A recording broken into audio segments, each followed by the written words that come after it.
മറ്റൊരു റിപ്പോർട്ട്. മതഭ്രാന്ത മനുഷ്യനെയും മനസ്സിനെയും അകറ്റുന്ന കാലത്ത് മാനവ സാഹോദര്യത്തിന് മാതൃകയാവുകയാണ് ഇവിടെ ഒരാൾ. ജനിച്ചു വളർന്ന നാട്ടിലെ മണ്ണ് മാത്രമല്ല, മനസ്സും പങ്കിടുന്നു ഈ പ്രവാസി.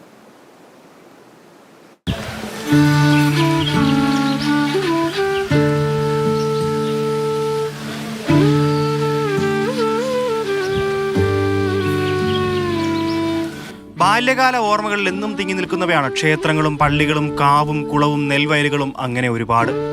എത്ര വളർന്നാലും ആ ഗൃഹാതുര ഓർമ്മകൾക്ക് മരണമില്ല. കൂടുതൽ ശക്തിയിൽ തന്നെ മനസ്സിൽ ആ ഓർമ്മകൾ കടന്നെത്തും. അത്തരത്തിലൊരു ഗൃഹാതുരത്വ ഓർമ്മയുടെ നന്മയുടെ കഥയാണ് തിരുവനന്തപുരത്തെ ഉൾനാടൻ ഗ്രാമമായ പാലോടിന് പറയാനുള്ളത്. സ്ഥലത്തെ ഏറെ പ്രസിദ്ധമായ ക്ഷേത്രമാണ് കുട്ടത്തിക്കരികകം ദേവീക്ഷേത്രം. വർഷങ്ങളായി നവീകരണ പ്രവർത്തനങ്ങളൊന്നും തന്നെ നടന്നിട്ടില്ലാത്ത ക്ഷേത്രം ഒന്ന് നവീകരിക്കണമെന്ന് നാട്ടുകാർക്കും ഒരാശ. ശ്രീ ഷമീറിനെ സമീപിക്കുകയും അദ്ദേഹം അത് സന്തോഷത്തോടെ സമ്മതിക്കുകയും ചെയ്തു. അദ്ദേഹം സ്ഥലം വാങ്ങിച്ചു തന്നു.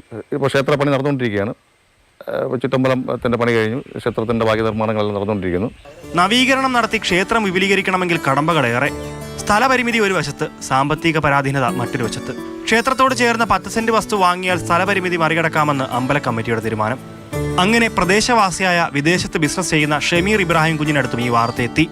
അമ്പല കമ്മിറ്റി അംഗങ്ങൾ ഷമീർ ഇബ്രാഹിം കുഞ്ഞിനോട് പ്രശ്നങ്ങൾ ബോധിപ്പിച്ചു. കാര്യം കേട്ടറിഞ്ഞ ഇബ്രാഹിം കുഞ്ഞ് ക്ഷേത്രത്തിനായി സ്ഥലം വാങ്ങി നൽകാമെന്ന് സമ്മതിച്ചു. അന്ന് ഇബ്രാഹിം കുഞ്ഞ് പറഞ്ഞത് മറത്തിന്റെ വേലിക്കെട്ടിനപ്പുറമുള്ള സാഹോദര്യത്തിന്റെ വാക്കുകളാണ്. എൻ്റെ കുട്ടിക്കാലം ഞാൻ ഇതിൻ്റെ വളരെ അടുത്താണ് താമസിച്ചിരുന്നത്. അന്ന് മുതലേ ഈ അമ്പലവുമായിട്ട് എനിക്ക് മാനസികമായൊരു അടുപ്പമുള്ള ഒരു അമ്പലമാണ്. അതിൻ്റെ അപ്പോൾ തന്നെ ഞാൻ പിന്നെ മറ്റൊന്നും ആലോചിച്ചില്ല, അത് വാങ്ങാനുള്ള ഏർപ്പാട് ചെയ്യുകയും ചെയ്തു. ആ വാക്ക് പാലിച്ച് 2022 പ്രദേശവാസിയായ ബാബുരാജിൽ നിന്ന് സ്ഥലം വാങ്ങി ക്ഷേത്രത്തിന് നൽകി. ഈ കഴിഞ്ഞ ആഴ്ചയാണ് വസ്തുവിന്റെ പ്രമാണം നടന്നത്. 15 വർഷത്തിലേറെക്കാലമായി പ്രവാസ ജീവിതം നയിക്കുന്ന ഇബ്രാഹിം കുഞ്ഞിന് നാട്ടിലും ബിസിനസ്സുകളുണ്ട്.